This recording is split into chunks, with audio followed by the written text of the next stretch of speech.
Whether you're sending your kids to pre-K or becoming empty nesters, preparing financially for your family's future is something that you should always be keeping on the top of your mind, right? With us today is Scott Braddock with Scott Braddock Financial. We're talking everything from creating a 529 to retirement and when you should be using your retirement funds. He's also taking your questions. So this is your chance to get your question to an expert who can answer it for you live on TV. 336-379-5775. That is the text number that you put your question in. All right, let's start there with the whole 529 thing. What is a 529? How does it work? Who needs it?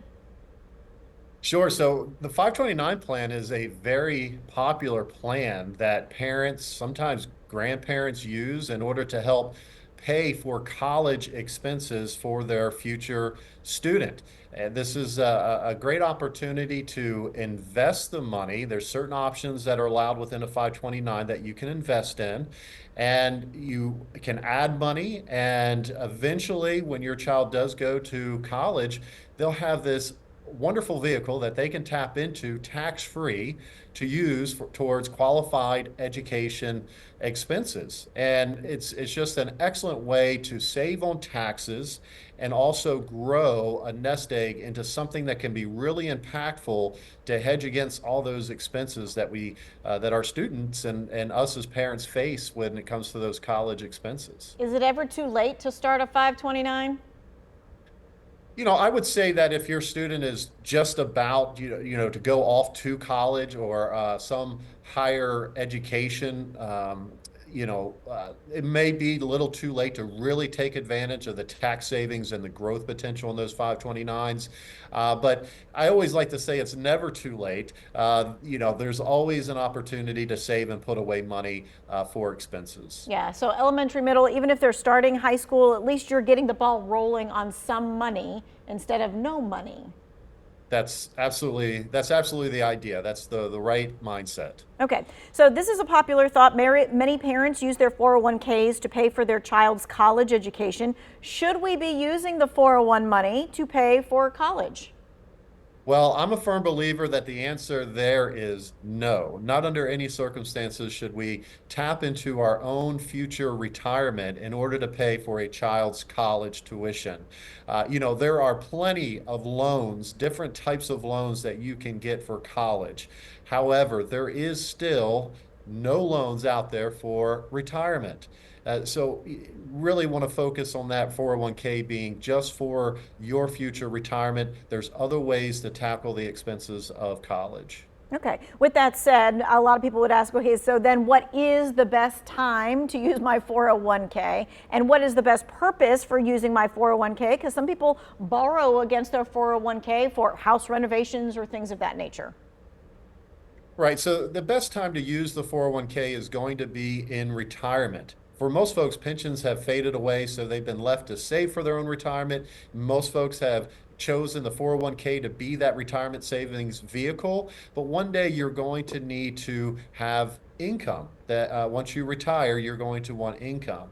Now, there are options. Not all 401ks allow you to borrow against your 401k, but a lot do. There's certain limits, of course, that are set that by the IRS, how much you can actually borrow from your 401k. So those are preset.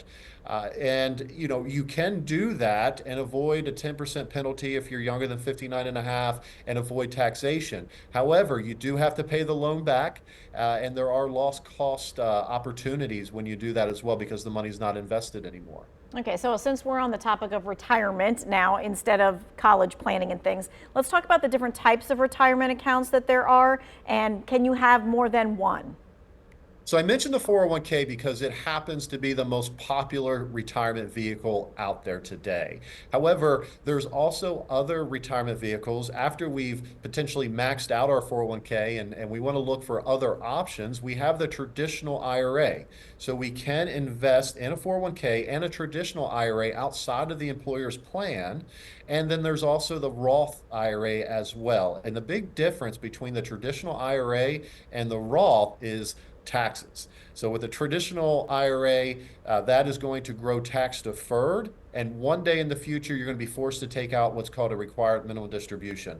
The unique benefit of the Roth is it grows tax-free. You can take from it tax-free, and they'll never force you to take any money out of the Roth in the future. Okay, is there a downside to the Roth? Because it sounds like the Roth is the better option. Well, here's the downside. So when we contribute to our 401k, it reduces the amount of reportable income for us for the year. So if you make $100,000, but you contribute 10 to your 401k, it's as if you only made 90,000. Therefore, you're paying taxes on 90,000. With the Roth, you pay taxes on the money before it goes into the Roth. Then it grows tax-free. You can take from it tax-free. You pass it on tax-free. I always like to say that you'll pay tax on the seed, but you're not required to pay tax on the harvest, and I think that's a really good deal. Okay. Here's a question a lot of people ask in retirement. Will my expenses increase or decrease? And I think most people think it's going to decrease because they don't have to drive to work. They don't have to spend money on work clothes. What do you say? Well, what are you going to do with all that new free time, right? Spend the money. That's right. It's a misconception that you're going to necessarily spend less money when you're not working. I've been working with retirees for over 20 years, and oftentimes they wonder how they accomplished anything while they were working. There's just so much to do, but you'll find that there are things that you're going to retire to, and they cost money. So there are certain planning tools and ways to make sure that you're prepared for when you do retire and you have enough income. Okay, what we're going to do is we're going to take a quick break. In our next segment, I have a whole list of questions from you. You can text in your question, 336-379-5775. We'll be right back.